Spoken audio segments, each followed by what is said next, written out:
Hi, my name is Julia and I am a yoga teacher and Ayurveda coach.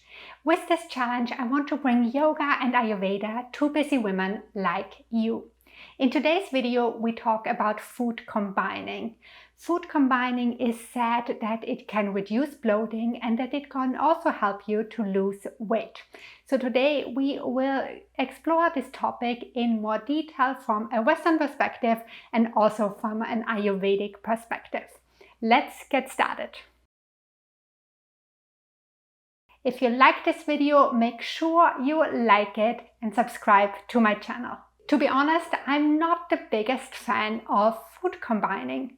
It is said that you can lose weight with it and that it will reduce bloating and digestive symptoms.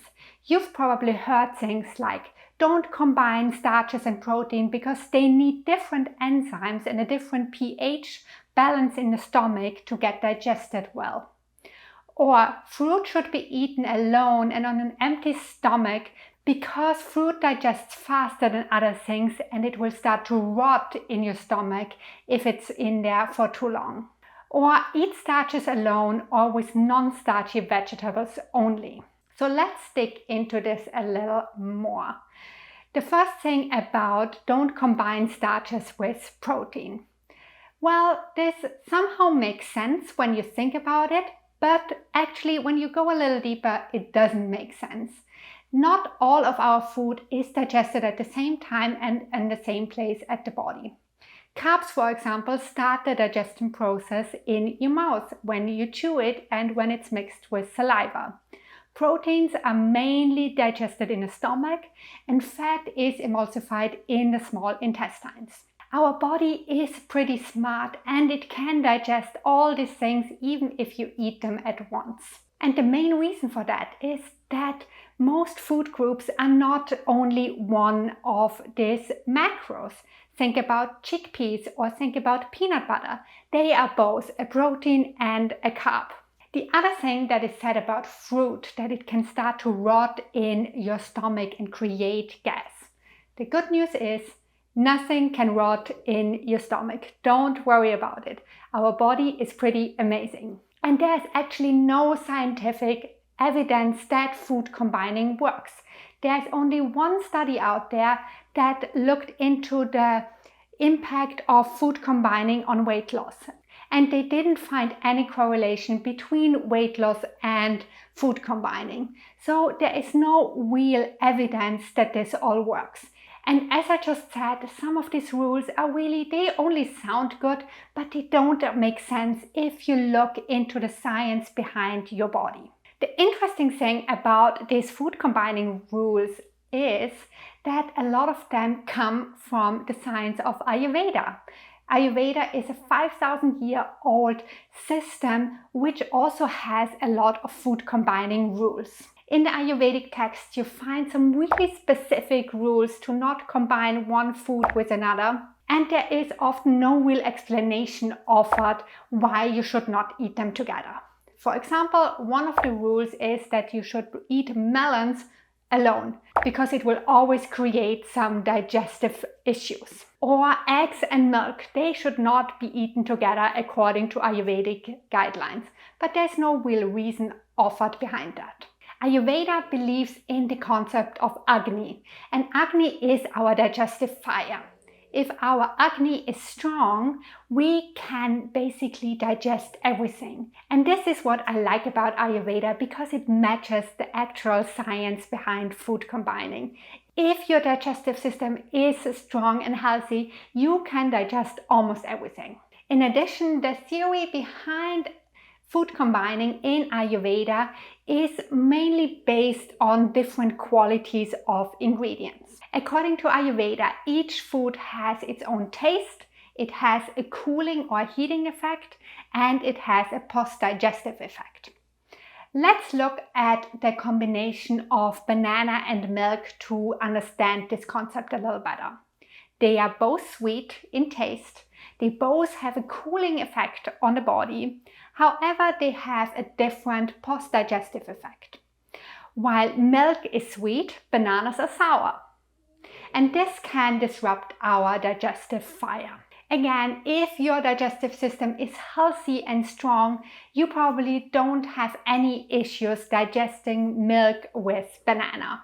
But if your Agni, your fire is not that strong, you might have a little troubles with this combination. Even though there is no real scientific evidence behind food combining, as we already discussed, and there's actually really no connection to weight loss when you combine your food in a certain way, I still find that some of the Ayurvedic food combining rules are true, at least for myself. And I am interested in what you feel, what food rules are true for you. Let me know in the comments below what kind of food combinations don't work for you. I am really interested, because as we know, we are all different, and only because something works for one person doesn't mean that it works for another person. That's also a really nice teaching from Ayurveda.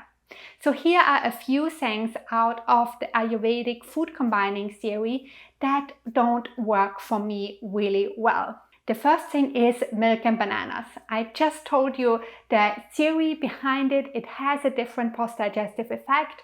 I ate it all of my childhood. I thought that's a really classic combination, banana and dairy. But it turns out it really gives me a stomach ache. Maybe you can try it for yourself and see how you react to this combination. The other rule that I find part of true is fruits to be eaten alone. As I told you before, this is also part of the more Western food combining diet, where they say that you should eat fruit only on an empty stomach because it digests so fast and it builds like a little traffic jam in your digestive system if you eat something that digests really slowly, and then you add fruit which digests really quickly, and this gets stuck in your belly and it starts to rot.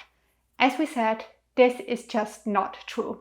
However, I feel, and this is a personal observation, that raw fruit is kind of hard to digest for me. It doesn't really matter when I eat it. It just is a little harder to digest than other things, and I don't get really bad symptoms, but I feel my belly getting pretty loud when I have to digest food. What I feel really helps with digesting fruit is to either warm them up, so make some stewed apples, and to add some spices or some fat to digest fruit better. So for example, if you eat mango and add some cashews, this really makes it easier for myself to digest. And then there are two other things that are Ayurvedic food combination no-nos that are true for me personally. And this is nightshades with milk or with cheese, and it is beans with cheese or milk. And this is actually pretty hard for me, because this is a classic combination that we often see in the Mexican cuisine or in the Italian cuisine, where you, for example, eat tomatoes with cheese. So nightshades with dairy or cheese. This is somehow really hard for me to digest, especially if the tomatoes or the nightshades are raw, because nightshades are already really hard to digest and a lot of people can't tolerate them at all, and cheese or dairy is also really hard to digest for a lot of people. I actually thought for a long time that I might be lactose intolerant, but it turns out it's just a few food combinations where I don't digest the dairy really well, and that's with beans, with nightshades, and with bananas. So the big question that you probably now have is, what should I actually eat together? And there are some Ayurvedic and some Western science-based rules that turned out to be pretty true. The first thing is to eat fat-soluble vitamins with fat. And the main vitamins that need fat to be absorbed pretty well are vitamin A, vitamin D, vitamin E, and vitamin K. So a good rule of thumb is that you combine red, orange, and dark green vegetables with some kind of fat. So this means that you should put some really good olive oil on your salad. This can mean to saute your carrots in butter or ghee, and this can mean to add some almonds to your broccoli. Another really good food combining rule is to add digestive spices to your foods. So you can, for example, add cardamom to your coffee. This will make it easier for the body to deal with the caffeine. You can add black pepper to potatoes or to turmeric because this will make these foods even more powerful. Or you can put cilantro on a spicy dish because this will make it easier for your digestive tract to deal with the spiciness and this pungent taste. Other good digestive herbs include cumin, cinnamon, fennel, cardamom, hing, mustard seeds. So there is a huge variety of herbs and spices out there, and I really encourage you to use them. The next tip for food combining is to use all 6 Ayurvedic tastes in one meal. The 6 tastes in Ayurveda are sweet, sour, salty, bitter, astringent, and pungent. And a meal that combines all of these different tastes can be, for example, a dish with rice, which is sweet. You can add some steel kale, which is bitter, with some garlic, which is pungent. You can add some cauliflower with turmeric, they are both astringent, and you can sprinkle it with salt or tamari or soy sauce, which is salty, and you can put a little bit of lime juice on top, which brings the sourness. So it is not that hard to include all of the 6 tastes into a dish, and this will really make you feel satisfied for a longer period of time. Another really good food combination is to eat vitamin C rich food with plant-based iron, because again, the vitamin C will help the iron to get absorbed. So this means you can, for example, add some citrus fruit, which has the vitamin C, with a plant-based iron, for example, in spinach, in rice, or in beans, and this will increase how much of the iron will get absorbed from your body. And the last great food combination that I want to give you is to just have a balanced meal. Make sure to combine protein, fiber, fats, and spices in every meal. This will not only fill you up for a longer time, it will also help you to manage your blood sugar level, which is one of the things which is dangerous about food combining, where you only eat certain food groups alone. When you combine proteins or fat with carbs, this will actually slow down the digestion of the carbs, and it will lead to a steady flow of glucose that is released into your bloodstream, instead of having one big spike after you eat. And I want to end this video with a few general Ayurvedic tips on how to improve your digestion so you don't have this bloated feeling after you eat. The first thing might just sound silly, but it is really simple. It is chew your food well. As I said before, the digestion of carbs starts in your mouth. So make sure that you chew your food well and that you mix your food with your saliva. Your saliva is powerful. It has a lot of enzymes in there that already start the digestive process. There is a really nice saying which goes like, drink your food and chew your drinks. And this is really what you want to do.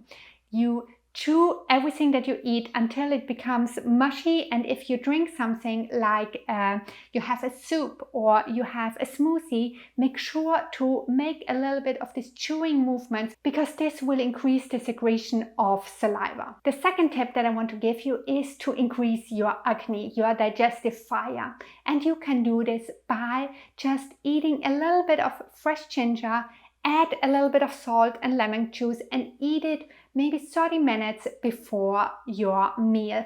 This will really light up your digestion. And the last tip that I want to give you is to make sure to don't overeat. If you think about your belly as a big bowl, try to fill your belly with 1/3 of food, 1/3 of water, and leave 1/3 for digestion.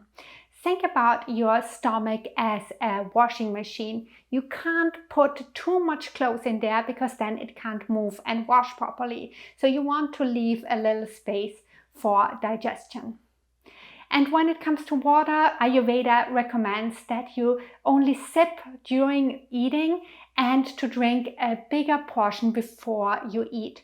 So my recommendation is, as soon as you start cooking or preparing your meal, which is often about 30 or 20 minutes before we eat, to take this as a signal to drink one big glass of room temperature water, and then you cook, you eat, and while you eat you only sip a little bit of water. So I hope you liked this video about food combining, about my approach to food combining, which doesn't completely agree with the Ayurvedic guidelines and the Western guidelines of food combining. I'm really curious what you think about food combining, what things you can digest well and which things you can't digest at all.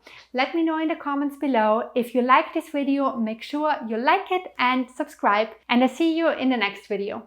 Bye!